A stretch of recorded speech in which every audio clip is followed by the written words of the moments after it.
to just vibey vibes. Welcome. Let's talk about Love Island USA tonight's episode. Okay. I'm gonna start with Chad and Phoebe. They talked about how happy they are that they're now together. Phoebe thinks that they're in the bottom, or like least compatible, because she and Joel was not in a proper couple. So she does think that if she and Chad were together, they were going to be in a proper couple. I mean, they're not gonna be in the least bottom. I'm like, Phoebe, have you watched Love Island before? Have you watched Love Island before? Let me tell you, if you are the favorite or people like you, it doesn't matter who you're coupled up with. Why did you think you and Isaiah made it? You think people like you? It's because of people like Isaiah and they wanted him with Sydney.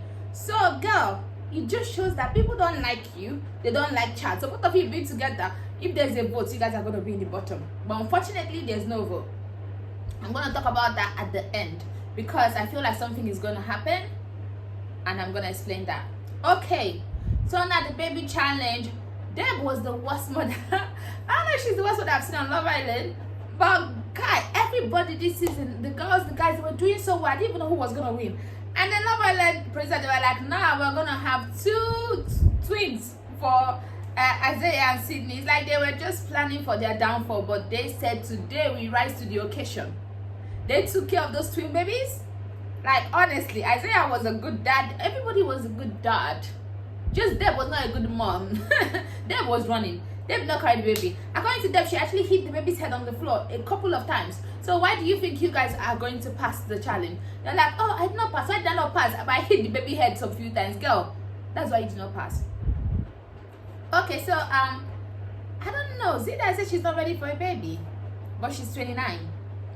I just want to know, does she want to have baby? Because it's okay to not want to have babies. I don't think it is personally, but I know that people want to, and whatever someone wants to do with their life, I support their choice. But what I'm saying is that, do you ever want to have a child? If you do, what age do you want to have the child at? That's another thing. Okay, so I'm just gonna move along now to the thing I really wanted to talk about, which is Deb and Jesse. Now, from last episode, Deb has been complaining how she does not feel Jesse that much. He's not giving her. She feels that there's something missing, but she does not like. Oh, she feels that there's something missing. She's always been feeling that there's something missing.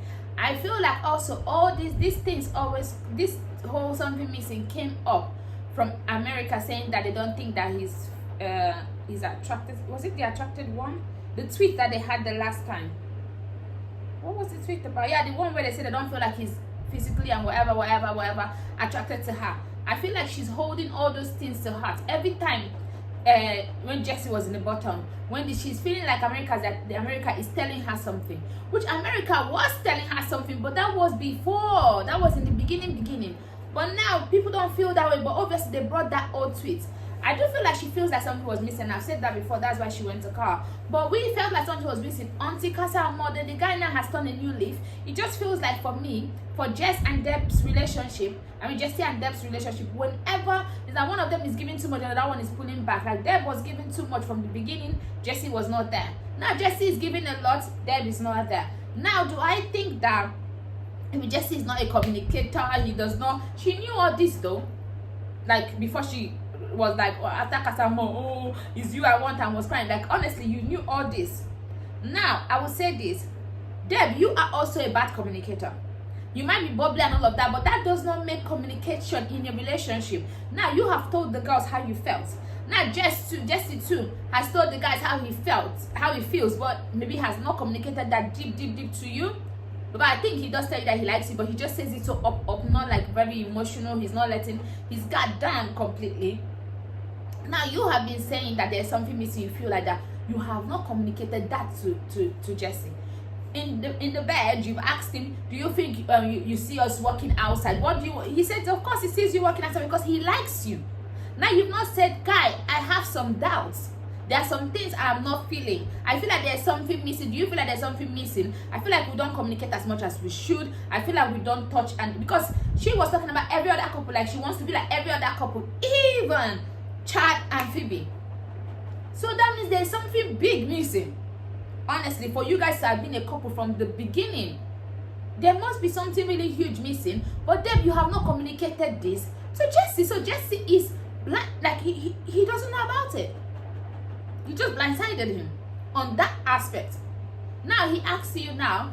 For me, I would say it's so like, I don't know. This is the first time in Love Island history that someone is asking someone to be their boyfriend or girlfriend that did not do something big. Like, it was nothing. He was not on a date.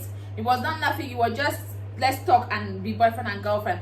I found it a bit casual for Love Island. I'm not saying that that's not how it works in real life. I like the way it looks real, but I found it weird for Love Island. Like, did the producer say no, just talk? Like, he said, oh, I want to do something. The producer was like, nah, because if he had done something big, the rejection would have been huge, or she would have said yes and then later say no.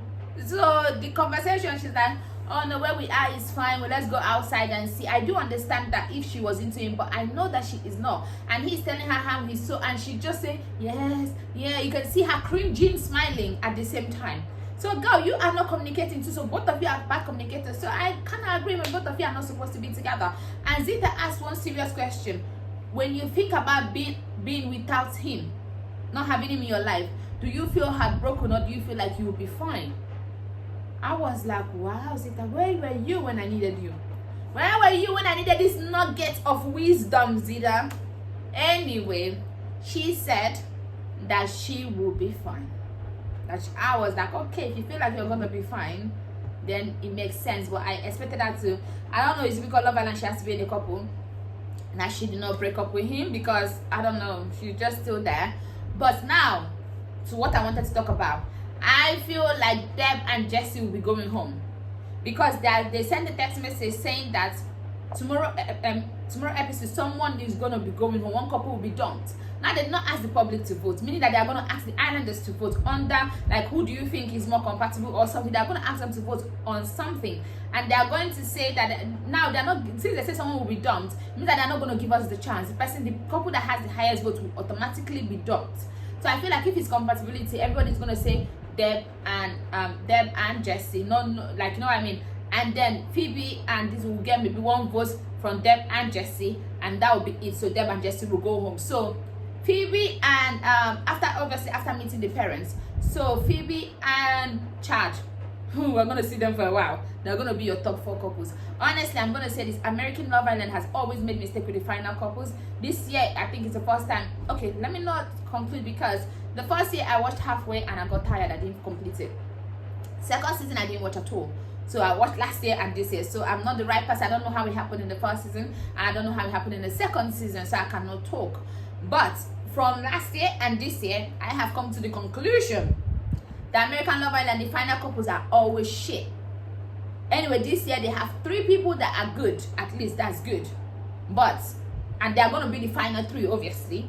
But I just feel like it's always, that's what I feel. Because last year, nobody was a real couple. It was Shannon and Josh that were the real serious strong couple, but obviously something happened with Josh's family that Shannon left with him, and they're still together till date. So that tells for something. They should have been the one to win, but they were not there. And it's not like it's our fault or Love Island producers' fault. So I understand that. But this year, we have more strong people. Last year, the people that were there were people that just met each other. It was just weird. So this year, we're gonna have Chad and Phoebe as your top 4 couples. Then your top 3 then will be Timmy and Zita, Sydney and Isaiah, and then Jeff and Naja. That's how I say it. So please don't forget to like, share, and subscribe. I'll see you tomorrow. Bye bye.